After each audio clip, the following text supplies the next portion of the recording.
সজল হতবাক হয়ে যায়। ওহো, একটু দেরি হয়ে গেল। কি দেখছিস? আমিই তোর জাদু। সজল ভয়ে এবং কৌতূহলী হয়ে ওঠে। সে চারিদিকে তাকায়, ভাবে ভুল শুনল। বৃষ্টি আবার কথা বলে।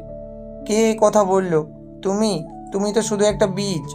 রোদে রাখবি, জল দিবি, আর দেখবি কি হয়, কিন্তু ভালো করে যত্ন করিস, কেমন? সজল সাবধানে বৃষ্টি বারান্দায় সবচেয়ে ভালো খালি টবে পুঁতে দিচ্ছে। তার মুখে এক নতুন উত্তেজনা। ঠিক আছে জাদু, দেখি তুমি কি করতে পারো। তবে আমি কিন্তু খুব ভালো বন্ধু। সজল প্রতিদিন সকালবেলা ঘুম থেকে উঠে সেই বৃষ্টির সাথে কথা বলে। জানো, আজ আমি বন্ধুদের সাথে খেলতে যাইনি, শুধু তোমার জন্যই সময় দিলাম। তাড়াতাড়ি বড় হও, কথা বলা বীজ। আর হ্যাঁ, রোজ সকালে আমার জন্য একটা গান গাইবি, কেমন? জোরে গাইবি কিন্তু। গাছটি দ্রুত বড় হতে শুরু করেছে, ছোট ছোট পাতা বের হয়েছে। সজল হাততালি দিয়ে খুশি হচ্ছে। সজলের দুষ্টু বন্ধু বুবাই বারান্দায় আসে।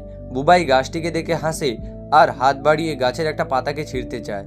আরে, এ কি গাছ? এ গাছের পাতাগুলো তো সবুজের বদলে অন্যরকম।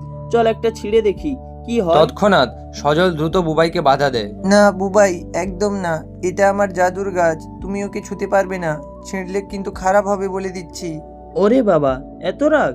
ঠিক আছে বাবা, ছিঁড়ছি না। বুবাই চলে যাওয়ার পর সজল গাছটিকে জড়িয়ে ধরে এবং আদর করতে শুরু করে। ভয় পাস না, আমি তোকে কিছু হতে দেবো না আমার ছোট্ট জাদুর গাছ। আমি তোর যত্ন নেব। কিছুদিন পর গাছটি আরো দ্রুত বড় হতে শুরু করে। পরের দিন সকালে সজল ঘুম থেকে উঠে বারান্দায় আসে। সে স্তম্ভিত হয়ে দেখে যে গাছটিতে হাজারো রঙিন এবং ঝকঝকে জাদুর ফুল ফুটছে। ওহো, কি সুন্দর! এত ফুল, এত আলো। কথা বলা বৃষ্টি শেষবারের মতো সজলের দিকে তাকিয়ে ফিসফিস করে।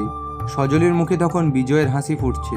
দেখলি তো, জাদু তোর আঙুলে ছিল না, ওটা ছিল তোর যত্ন আর ভালোবাসার মধ্যে। তুই আমাকে বাঁচিয়েছিস। সজলের বাইরের বারান্দা এখন পুরো পাড়ার মধ্যে সবচেয়ে রঙিন এবং সুন্দর।